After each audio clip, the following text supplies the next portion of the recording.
Nishapur के प्राचीन शहर में हसन नाम का एक सरल बुनकार रहता था। हसन गहरी ईमान वाला आदमी था। वह अपने दिन करघे पर बिता देता, ऐसे फर्श बुनता जो साधारण लेकिन मजबूत होते। कठिन मेहनत के बावजूद वह गरीब ही रहा।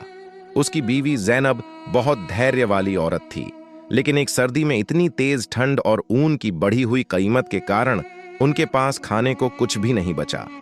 एक शाम जब हसन अपनी छोटी किराए की झोपड़ी की टूटी हुई दीवार की मरम्मत कर रहा था, उसकी बेलचा किसी सख्त चीज से टकरा गई।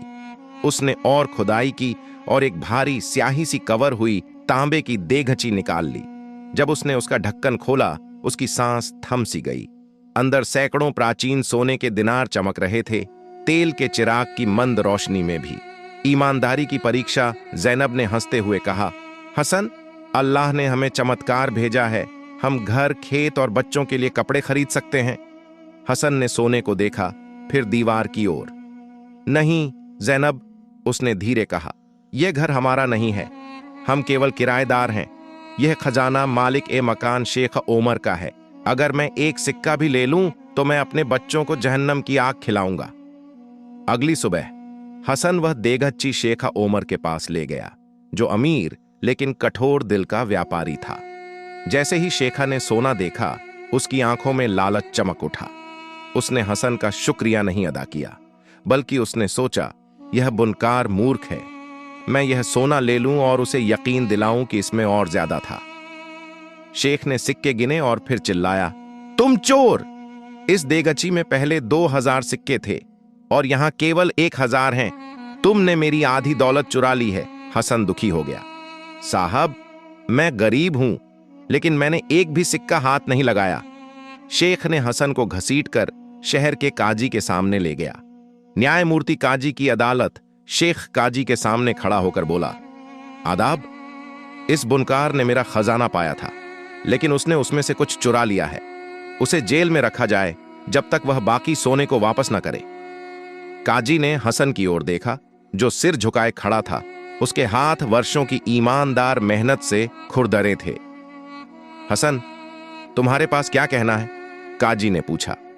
हसन ने जवाब दिया, यह काजी साहब, मैंने जो देगची पाई वही मैं वापस किया।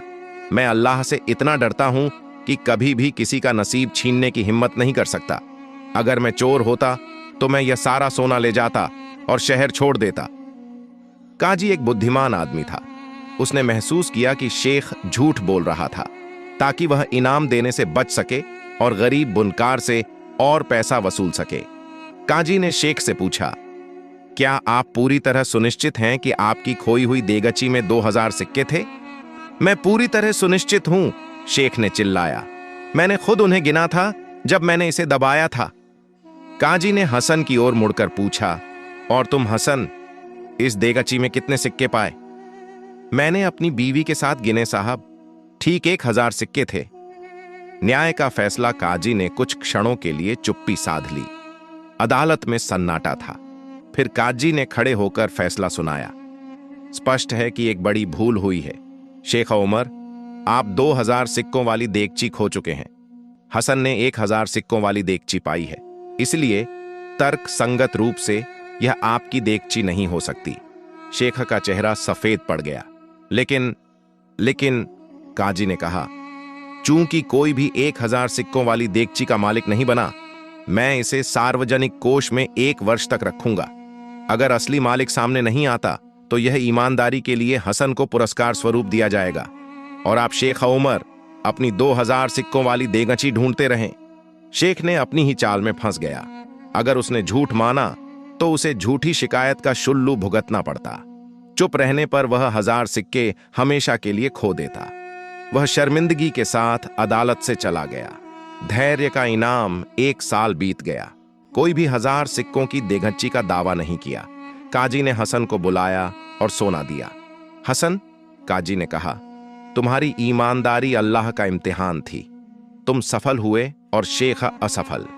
इस दौलत का इस्तेमाल अपने परिवार और गरीबों की भलाई के लिए करो। हसन लालची नहीं हुआ।